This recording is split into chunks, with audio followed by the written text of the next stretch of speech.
आज हमारे पास आ गई है Indira Gandhi national open university और इग्नू की एक कैंडिडेट कॉपी।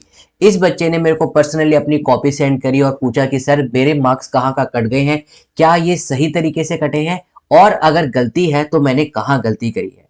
हेलो गाइस, मेरा नाम है कैफीन शॉट। आज हम बात करने वाले हैं कि इग्नू आपकी कॉपी कैसे चेक करता है, कहाँ कहाँ आपके नंबर कटते हैं और किन बातों का आपको ध्यान रखना चाहिए ताकि आपके नंबर प्रॉपर मिल सके और जो इन्विजिलेटर है वो भी खुश होकर आपको मार्क्स दे सके। अगर आप हमारे चैनल पे नए आए तो सब्सक्राइब करें, बेल आइकन को जरूर दबाएं ताकि फ्यूचर में आने वाली वीडियोस आपको सबसे जल्दी और आसानी से मिल सके।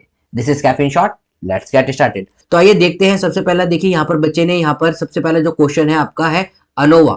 अनोवा बच्चे ने क्वेश्चन नंबर 3 से स्टार्ट करा है।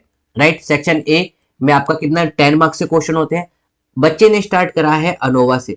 तो सबसे पहले देखिए, जब आप कभी भी अनोवा कर रहे हैं तो बच्चे ने इसके बारे में अगर मैं यहां पर बात करूंगा, इंट्रोडक्शन बिल्कुल मिसिंग है। इंट्रोडक्शन मिसिंग है। अनोवा क्या होता है, राइट, अनोवा क्या होता है, वाई वी यूज अनोवा, क्यों हम उसका यूज करते हैं, किस चीज के लिए यूज होता है। अगर क्रिटिकल वैल्यू आपको गिवन है, अगर क्वेश्चन में क्रिटिकल वैल्यू गिवन है तो आप लोगों को नल हाइपोथेसिस और अल्टरनेटिव हाइपोथेसिस लिखना होता है। राइट, आई होप आपको पता हो, मैंने वीडियोस में समझा रखा है। तो अगर क्रिटिकल वैल्यू गिवन है तो आपको नल और अल्टरनेटिव हाइपोथेसिस दोनों लिखना होता है। आई डोंट नो वेदर इस क्वेश्चन में आपको क्रिटिकल वैल्यू गिवन थी या नहीं गिवन थी, क्योंकि मेरे पास क्वेश्चन पेपर नहीं है, ना बच्चे ने क्वेश्चन भेजा है।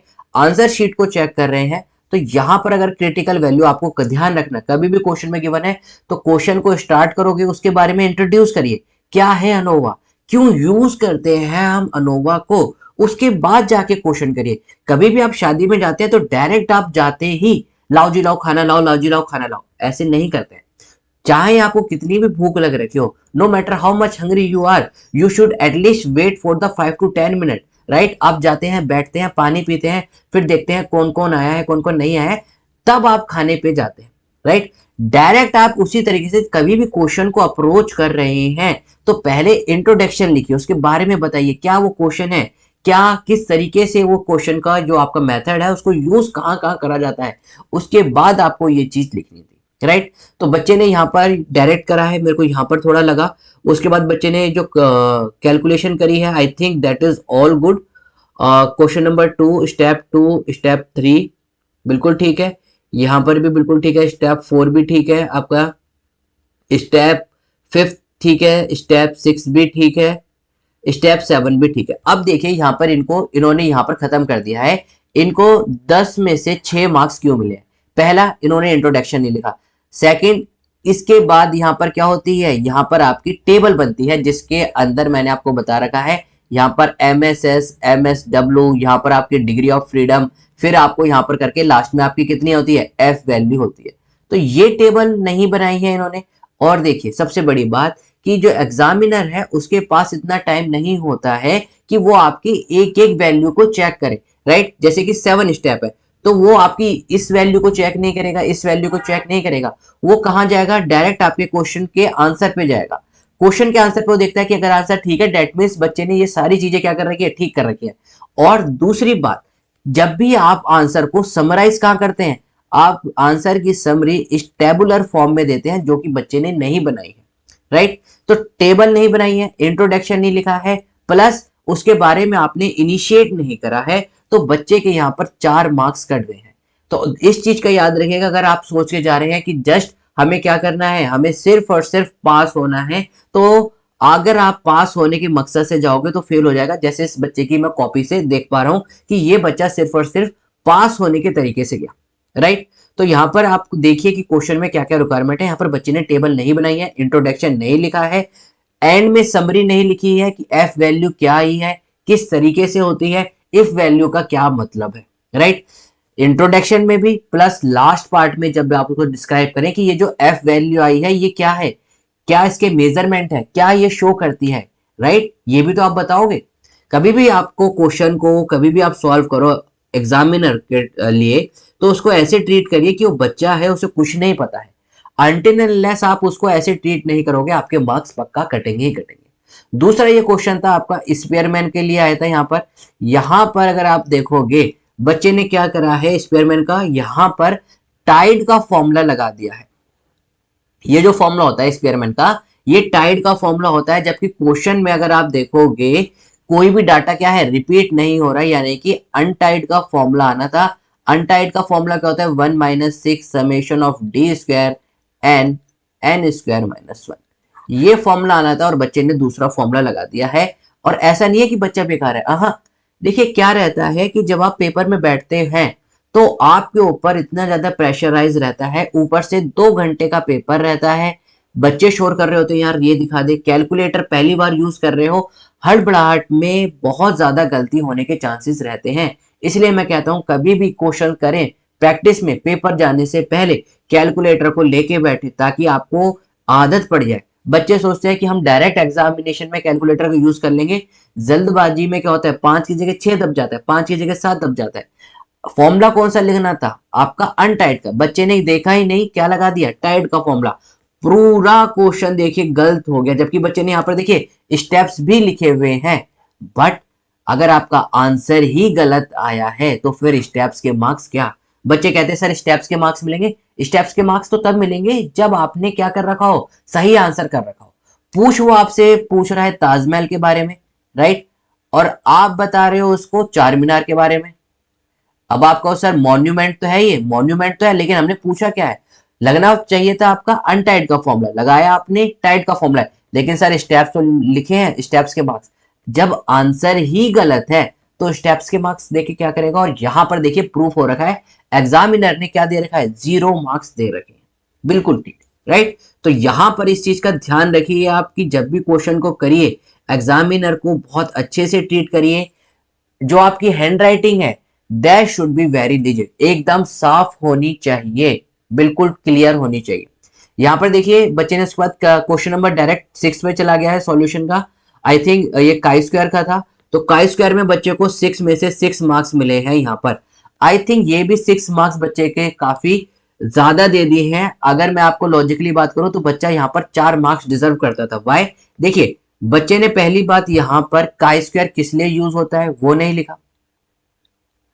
ये जो काई स्क्वायर की वैल्यू आई है, काई स्क्वायर की जो वैल्यू आई है ये क्या शो कर रही है, बच्चे ने वो नहीं लिखा, तो 2 पॉइंट तो यहाँ मिस हो गए। उसके बाद अगर आप देखोगे एक्सपेक्टेड वैल्यू बच्चे ने यहाँ की यहाँ डायरेक्ट निकाल दी है, जबकि मैंने आपको बता रखा है एक्सपेक्टेड वैल्यू ठीक है, लेकिन एक्सपेक्टेड वैल्यू अलग से निकालिए। एक्सपेक्टेड वैल्यू का फॉर्मूला नहीं लिखा है यहाँ पर। फॉर्मूला क्या होता है आपका, horizontal total multiply by vertical total divided by grand total. मैंने वीडियोस में समझा रखा है, नहीं देखी है तो जाके देखिए, बच्चे ने वो भी नहीं लिखा हुआ है। एक्सपेक्टेड वैल्यू निकालने का फॉर्मूला क्या होता है, कौन सी ऑब्जर्व वैल्यू है, कौन सी एक्सपेक्टेड वैल्यू है। बच्चे ने देखिए क्वेश्चन ही नहीं उतारा है, बच्चे ने डायरेक्ट क्या कर दिया है, टेबल बनाई है और उसी के आगे ये क्या कर दिया है, उसको ऑब्जर्व टेबल बना दिया है। तो देखिए ये बच्चा, मैं देखो यहाँ पर आपको बिल्कुल क्लियरली कट से कह सकता हूं, अगर आप भी सोच रहे हैं कि सिर्फ हमें पास होना है तो हमेशा आप क्या हो जाओगे, फेल हो जाओगे। बट अगर आप अचीव करने की कोशिश करोगे 35 लाने, 30 लाने, तो जाके आपके 20-25 के अराउंड आएंगे। यहाँ पर इस बच्चे ने देखिए ना ही ऑब्जर्व वैल्यू बनाई, ना ही ऑब्जर्व वैल्यू टेबल, क्वेश्चन भी नहीं लिखा, डायरेक्ट उन्होंने क्या कर दिया, ऑब्जर्व वैल्यू टेबल बना दी। एक्सपेक्टेड वैल्यू निकाल रहे हैं, क्या आपने एक्सपेक्टेड वैल्यू का फॉर्मूला लिखा, उसके बाद देखिए डायरेक्ट उन्होंने क्या लिख दिया है कि ये फॉर्मूला है, ये किसका फॉर्मूला है, काई स्क्वायर का फॉर्मूला है। यहाँ पर आप लिखिए formula of the chi square calculating the value of this from the table. क्या लिख रहा है ये बच्चा, आई डोंट नो क्या लिख रखा है। अगर यहाँ पर भी मैं बात करूं तो ये प्रॉपर फॉर्मूला नहीं है, इसमें आपने बच्चे ने समेशन लिख रखा है, तो यहाँ पर इसका समेशन भी करा जाएगा, राइट। तो जैसे बच्चे ने यहाँ पर लास्ट में कर रखा है, एग्जामिनर ने 6 मार्क्स देखे हैं, दैट इज मैं कहूंगा काफी ज्यादा खुश आई थिंक एग्जामिनर काफी अच्छे मूड में रहा होगा। अदरवाइज ये जो बच्चा है इसको 4 मार्क्स मिलने चाहिए थे इसके भी अंदर।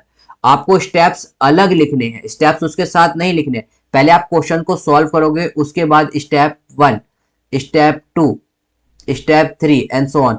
6 मार्क्स का क्वेश्चन है, 6 स्टेप लिखिए तब जाके आपको प्रॉपर मार्क्स मिलेंगे, राइट। बिल्कुल भी जगह ना छोड़िए कि किसी भी तरह से आपके मार्क्स कट सके। उसके बाद ये बच्चे का है मैन विटनी टेस्ट। बच्चे ने देखिए कोई क्वेश्चन का कुछ नहीं लिख रखा है, कौन सा क्वेश्चन है, क्या है, सॉल्यूशन नंबर 8, क्या ये मैन विटनी है, तो यहाँ पर हेडिंग नहीं आनी चाहिए थी कि मैन विटनी है। ये मैन विटनी क्यों यूज होता है, पहले इसके बारे में इंट्रोडक्शन लिखिए, उसके बाद क्वेश्चन को कॉपी करिए। अगर मेरे हिसाब से इनका जो आंसर आ रखा है, देखिए यहाँ पर भी 0 मार्क्स आए हैं। आंसर कभी भी मैन विटनी का पॉइंट में नहीं आएगा, पहली बात, राइट। क्या क्या गलती कर रखी है ये पहले वो देखते हैं। इंट्रोडक्शन नहीं है बच्चे का यहाँ पर, इंट्रोडक्शन इन्होंने यहाँ पर नहीं लिख रखा है। दूसरी बात क्या लिख रखी है यहाँ पर, N1 कभी भी यहाँ पर नहीं लिखा जाता। N1 आपका या तो साइड में लिखोगे या फिर बिल्कुल अलग लिखोगे। नंबर ऑफ टर्म समेशन के नीचे कैसे आ सकता है? N1 7 है, it should be mention here. N2 is to 7 है, वो यहाँ पर मेंशन करना चाहिए, यहाँ पर मेंशन कर दिया है, राइट। उसके बाद देखते हैं, यहाँ पर मैंने आपको क्रॉस चेक का बता रखा था कि क्रॉस चेक कैसे करना है। Cross check, cross check of rank किसकी? रैंकिंग की। मैंने आपको बता रखा है कैसे चेक करते हैं। Summation of R1 plus summation of R2 is to n+1 divided by 2। ये बच्चे ने क्रॉस चेक ही नहीं करा है कि ये जो मेरी रैंकिंग आई है क्या ये सही है या गलत है। कौन चेक करेगा? आप चेक करोगे। और इस तरीके से एग्जामिनर को आपको इंप्रेस करना पड़ता है। देखिए, एग्जामिनर को आप ऐसे ट्रीट करिए कि उसे कुछ नहीं आता है। आप उसको हर एक बात बताओगे तब वो जाके समझेगा, तब वो जाके आपको मार्क्स देगा। अगर आपको लग रहा है कि हाँ सिर्फ और सिर्फ मेरे को डिग्री कंप्लीट करनी है, मेरे को ये पेपर पास करना है, तो I am sorry, they will not allow you to go in the next year. This is the for sure rule. अगर आप वहां पर मेहनत करेंगे तो ही वो आपको मार्क्स देंगे। बच्चे को दिखाना चाहिए था कि यहाँ पर हमने क्या करा है, क्रॉस चेक करा है, ताकि ये जो मेरी रैंकिंग है ये सही है। बच्चे ने बिना क्रॉस चेक करे आगे बढ़ गया। क्या कह रहा है? Given rank of the data, summation of the and summation of R2 calculation the value of U test through the formula. देखिए फॉर्मूला ही गलत है। Capital N should not equal to small N. अब आप कैपिटल एन कहां से आ गया? Formula जबकि क्या होता है, यहां पर इन्होंने जो कैपिटल एन लिख रखा है, it is like this, n1 into में n2 plus n1 plus 1 this divided by summation of R1। यहां पर समेशन आना चाहिए, यहां गलती है, यहां गलती है बच्चे की। ये n1 n2 नहीं आना चाहिए, राइट। यहाँ क्या आना चाहिए? स्मॉल n1 और स्मॉल n2। तो बच्चे ने फॉर्मूला गलत लिखा है। जैसे ही एग्जामिनर ने देखा कि बच्चे ने फॉर्मूला गलत लिखा है, उसके बाद उसे आगे देखने की रिक्वायरमेंट थी ही नहीं। अब देखिए यहाँ पर कितनी ज्यादा मिस्टेक बच्चे ने यहाँ पर कर दी है। दूसरा अगर देखें, यहाँ पर बच्चे ने वैल्यू पुट करी है। यहाँ पर देखिए n की वैल्यू बच्चे ने 7 पुट कर दी है। क्यों? क्योंकि उसे क्या याद था कि n की वैल्यू कितनी है? 7। जबकि फॉर्मूले में क्या है? n1 divided by 2। यहां पर 7 लिख दिया है, यहां पर आना क्या चाहिए था? जबकि 2। मैन विटनी का क्वेश्चन कभी भी never, it can never be in negative. ये नेगेटिव में कभी आना ही नहीं चाहिए। जब आपका नेगेटिव में आ रहा है, दैट मीन्स कहीं ना कहीं आपने गलती करी है। उसके बाद मैंने आपको बताया था कि cross check of the answer. Answer को भी आप क्या कर सकते हैं? क्रॉस चेक कर सकते हैं। कैसे करेंगे? n1 multiply by n2 is equal to u plus U dash. अगर आपको ये पता होता है इस बच्चे को कि भाई मेरा n1 और n2 7 और 7 है, मतलब मेरी u और u डैश की वैल्यू भी कितनी आनी चाहिए? 7 7 जा 49। तो यहाँ पर भी 49 आएगा, तभी मेरा आंसर क्या होगा? करेक्ट होगा। यहाँ पर ये इक्वेशन बैठ ही नहीं रही है इनकी, उसके बाद भी ये छोड़ के आ गए। यहाँ पर 15 आ रहा है, यहाँ -7 आ रहा है, राइट। किसी भी तरीके से 49 नहीं बन रहा है। तो बच्चे ने देखा ही नहीं कि मेरा क्या था, किस तरीके से था। तो देखिए, अगर आप इस तरीके से जाएंगे तो आपको डेफिनेटली बिल्कुल भी मार्क्स नहीं मिलेंगे, राइट। सेम इन्होंने यहाँ पर देखिए, यहाँ पर इन्होंने 2 पुट करा है, यहाँ पर इन्होंने 7 पुट करा है, कुछ का कुछ निकाल रहे हैं, राइट। और उसके बाद भी अगर आप यहाँ पर देखोगे, बच्चे ने क्या करा है? 7 + 8। ये आई डोंट नो कहाँ से आया है। देखिए यहाँ से, ये क्या है? 7 + 8 डिवाइडेड बाई 2, तो इट शुड बी 28। अब आई डोंट नो ये बच्चे ने 1.14 कहाँ से लिखा है, I don't know, right. Summation of R2 आना चाहिए। तो बहुत मिस्टेक है बच्चे की। अगर आप सोच रहे हैं कि 2 दिन में स्टेट्स का पेपर क्लियर हो जाएगा जस्ट कि आपको न्यूमेरिकल आते हैं, तो that will be a huge mistake by you.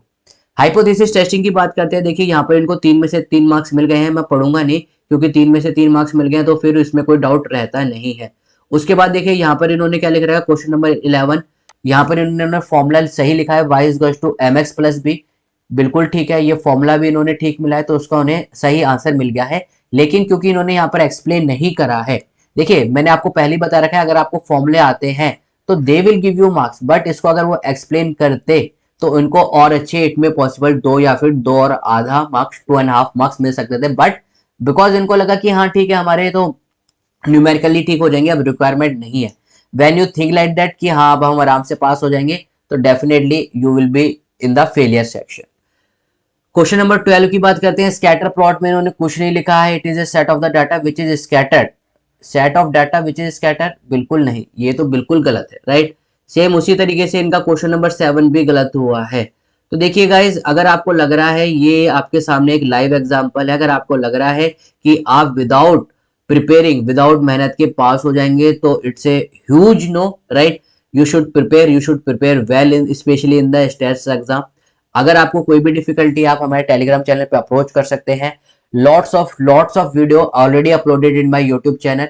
आपकी स्टेट्स के रिगार्डिंग, अनोवा, मैन विटनी, जितने भी न्यूमेरिकल है, सारे प्रीवियस ईयर के क्वेश्चन पेपर भी मैंने अपलोड कर रखे हैं। वहां जाके देखिए, प्रैक्टिस करिए, राइट। कैलकुलेटर का यूज करिए, otherwise it will be blunder for you. I hope you will not do this kind of the mistake. तो अगर आपको वीडियो पसंद आई है, इंफॉर्मेटिव लगी है, तो एक लाइक और एक शेयर तो बनता ही है। सब्सक्राइब नहीं करा है, सब्सक्राइब करें और बेल आइकन को जरूर दबाएं, ताकि फ्यूचर में भी आपको हमारे रेफरेंस से वीडियो मिलती रहे और आपकी कोई भी इंफॉर्मेशन यहाँ से मिस ना हो पाए। So we will meet in the next video. Till then, keep smiling, keep gathering lots of memory. This is Captain Short. Have a great day. Thank you all of you.